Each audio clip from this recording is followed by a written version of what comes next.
আজকে শেয়ার করব তোমাদের সাথে খুবই মুচমুচে মান ফ্রাই, যেটা সন্ধ্যাবেলা চায়ের সাথেও খেয়ে নেব।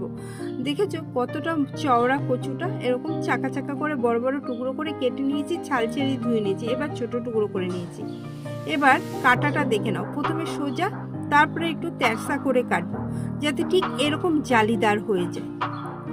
ঠিক এইভাবে দেখতে পেয়েছো। একইভাবে সবগুলো কেটে নেওয়ার পরে একটা বড় বাটির মধ্যে জল দিয়েছি, তাতে দিয়ে দেবো নুন আর হলুদ।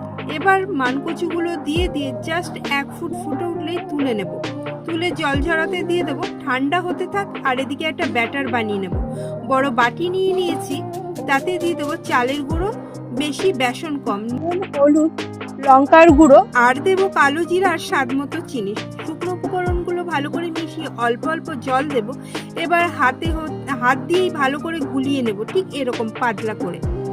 দেখো কতটা পাতলা। এবার দিয়ে দেবো খানিকটা ধনেপাতা। ভালো করে মিশিয়ে নিয়ে কড়াতে তেল গরম করতে বসিয়ে এবার কচুগুলো দিয়ে দেবো। একটু ফাঁকা ফাঁকা করে ব্যাটারটা ভালো করে লাগিয়ে নেব।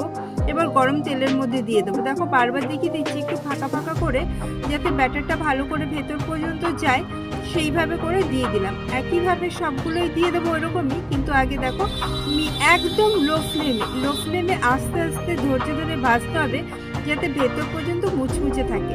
প্রথম ব্যাচ তো হয়ে গেল, এবার দ্বিতীয় ব্যাচ দেখো, একটু ফাঁকা করে একটু ছড়িয়ে ছড়িয়ে দিতে হবে, যাতে ভালোভাবে মুচমুচে হয়।